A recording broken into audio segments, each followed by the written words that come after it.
Oke, Anda masih bersama kami di Sapa Indonesia Akhir Pekan. Saya masih bersama juga dengan Direktur Kesiapsiagaan Basarnas, Pak Agus Haryono. Dan Pak Agus sekarang sudah tidak sendiri ya, sudah ada tim yang lain, ada Pak Chandra di sana. Selamat pagi Pak Chandra. Selamat pagi. Semangat ya. Semangat. Dan juga ada Mas Elfra dan juga ada Mas Amran. Nanti mereka akan meragakan ya? Ya, betul. Soal bagaimana penyelamatan di air, begitu ya? Betul. Oke, jadi Pak, kalau misalnya penyelamatan di air, itu waktu untuk kalau di Basarnas itu waktu pencarian untuk orang yang tenggelam, entah itu di laut atau di sungai, itu berapa lama sih sebenarnya? Kita kalau waktu normal itu 7 hari, Mbak. 7 hari? 7 hari akan kita lakukan pencarian, itu terus-menerus ya. Okay. Jadi tidak ada hari libur, Mbak. Oh, iya. Berapa jam dalam sehari? Kita maksimalkan. Oke. Pencarian itu maksimal. Selama masih memungkinkan untuk dilakukan pencarian secara aman, akan kita laksanakan, meskipun malam.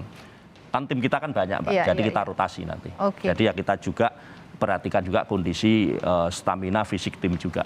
Selama masih memungkinkan, aman, safe, medan aman, kondisi rescuer aman, kita akan. Biasanya yang menghalangi proses pencarian itu apa, Pak?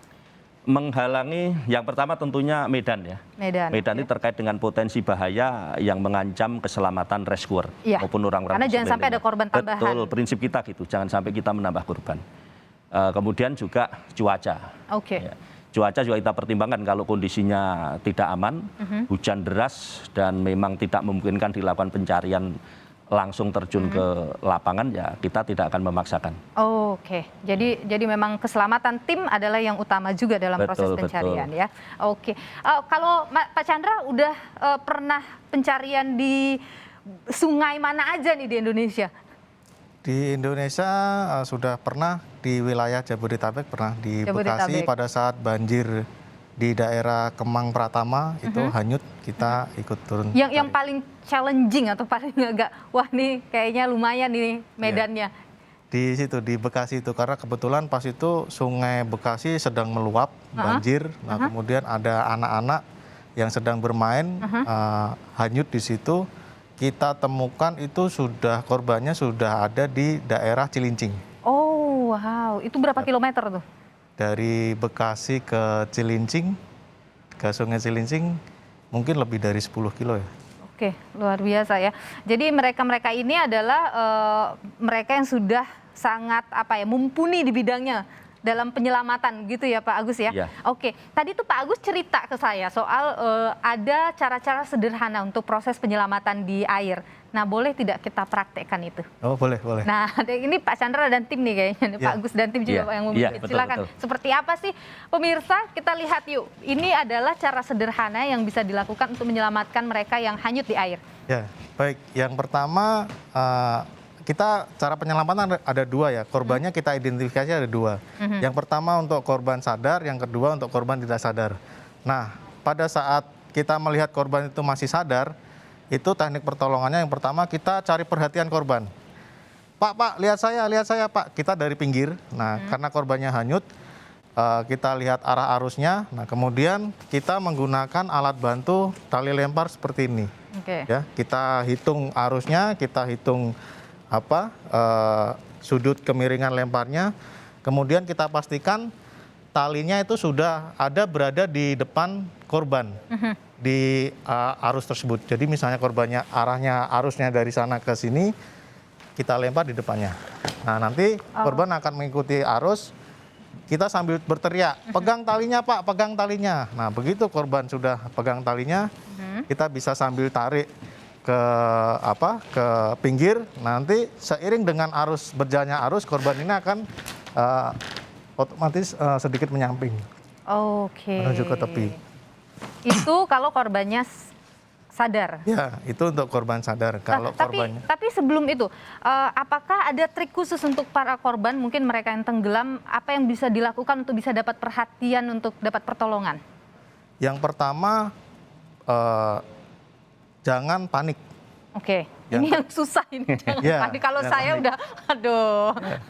Yang kedua, coba untuk berenang pasif. Nah, berenang pasif, ya berenang pasif itu berenang dengan terlentang mengikuti aliran arus, arus sungai.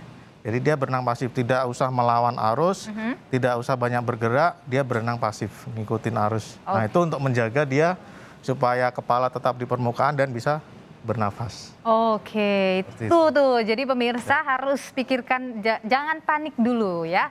Oke, yang selanjutnya adalah yang untuk korban tidak sadar. Oke. Jadi kita lihat. Mas Amran adalah korban. Ya, kita lihat ini dari jauh kita sudah amati korbannya tidak sadar. Pada saat kita memberikan perhatian, oh dia tidak sadar.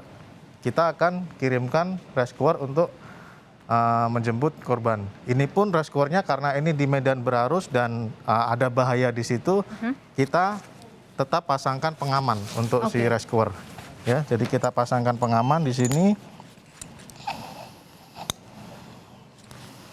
Kemudian setelah kita hitung perkiraan arusnya, rescuer ini akan berenang aktif. Ya. Berenang aktif, dia akan menghitung sudut dari penjemputan korban. Nah, kemudian dia akan turun ke air, dia berenang aktif. Nanti kan seiring rescuer berenang di air, dia akan terbawa arus. Ya, nah dia akan berusaha mengejar korban yang tidak sadar, menjemput korban, ya, menjemput korban, kemudian mengamankan korban dan mengamankan jalan nafas. Seperti itu. Jadi korbannya jalan nafasnya diamankan. Kemudian rescuer yang di darat menarik ke tepi untuk mengamankannya. Nah, seperti itu. Jadi saluran udara itu yang paling penting, harus posisi terbuka biar bernafas. Dan satu lagi, karena ini kalau pertolongan sebenarnya pakaiannya tidak seperti ini, Mbak. Kalau kita standar pakaian pertolongan ini di air kan kantor ada kita pakai baju untuk pertolongan di air, ada seperti baju renang gitu. Begitu. Ya, ini untuk peragaan saja. Jadi tidak boleh renang kita pakai PDL seperti ini. Iya. Nanti akan berat. Nanti Pak berenang keberatan di baju nanti kalau saya berenang pakai ini. Tapi kalau tadi itu tali itu ada tali khusus juga ya? Tidak semua tali bisa digunakan. Kebetulan ini yang digunakan dia memang didesain untuk rescue. Jadi tali ini pada saat berada di air dia akan mengapung. Dan itu bisa didapat dimanapun begitu, tali-tali seperti ini? Bisa dapat. Ya, ini bisa didapat dimanapun. Ya, jadi di toko-toko perlengkapan outdoor biasanya ada dia. Oke, baik. Nah, kalau Mas Amran dan Mas Elfra, mungkin ke Mas Amran dulu. Mas Amran ini udah berapa lama bergabung di Basarnas? Sudah 8 tahun. 8 tahun. Wah, udah banyak sekali yang penyelamatan dilakukan. Ikut yang paling diingat apa aja? Kejadian Sriwijaya. Pencarian waktu jatuhnya Sriwijaya Air ya. Oke, kalau Mas Elfra? Kalau saya 12 tahun. 12 tahun. Dan yang paling ini pernah diingat? Hampir semua saya ingat. Pokoknya dari kejadian. Yang paling besar? Kalau saya memang khusus tim underwater kebetulan. Underwater, menyelam berarti ya? Kedalaman yang pernah? Kedalaman, maksimal sampai 40 saya. 40 ya? Wow. Kalau di AirAsia tuh cuma 35. Oke. Semua ya bisa diingat lah. Oke, wow, luar biasa. Kita tepuk tangan dulu dong teman-teman buat para relawan yang luar biasa sekali. Bayangin ya, 12 tahun, 8 tahun penyelamatan untuk kecelakaan besar juga sudah dilakukan. Terima kasih Mas Chandra, terima kasih juga Mas Elfra dan Mas Amran untuk perbincangannya hari ini. Pak Agus, ada hal yang ingin Anda sampaikan ke pemirsa mungkin terkait dengan menjaga keselamatan kita ketika berenang di sungai, di laut, atau dimanapun? Ya, baik pemirsa, kami sarankan bahwa sebelum kita melaksanakan sebuah aktivitas di sungai, yang pertama tadi kenali dulu sungai, lingkungan. Lebih-lebih kalau kita tidak pernah berenang di sungai tersebut. Yang tadi saya sampaikan. Atau pantai mungkin. Iya, atau pantai, wilayah perairan manapun. Yang kedua, siapkan stamina kita, fisik kita. Kita bisa mengukur kan kemampuan diri kita itu, kita mampu nggak sih untuk berenang ke sana, menyeberang, ataupun mandi-mandi di situ kalau ada apa-apa. Kita kan tahu, yang paling tahu kemampuan renang kita.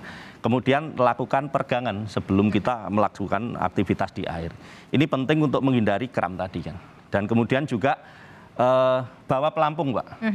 Apakah itu pelampung yang dari pabrikan ataupun kita bisa improvisasi.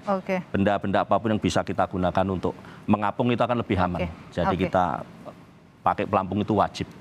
Dan juga patuhi peringatan yang ada di sungai. Kalau memang di situ dilarang berenang ya jangan berenang. Intinya itu begitu. yang paling penting. Iya, baik, jadi keselamatan itu adalah yang utama dan kalau mau belajar tentang teknik penyelamatan di air itu Basarnas membuka tangan ya. Bisa juga masyarakat umum silakan menghubungi tim Basarnas atau kantor SAR setempat. Oke, baik. Terima kasih Pak Agus Haryono, Direktur Kesiapsiagaan Basarnas. Terima kasih Mas Amran, terima kasih Mas Elfra, dan terima kasih juga Pak Chandra untuk peragaan luar biasa. Mudah-mudahan ini bisa memberikan manfaat dan juga bisa sedikit mungkin sudah dipahami oleh pemirsa kita ya. Betul. Oke, terima kasih.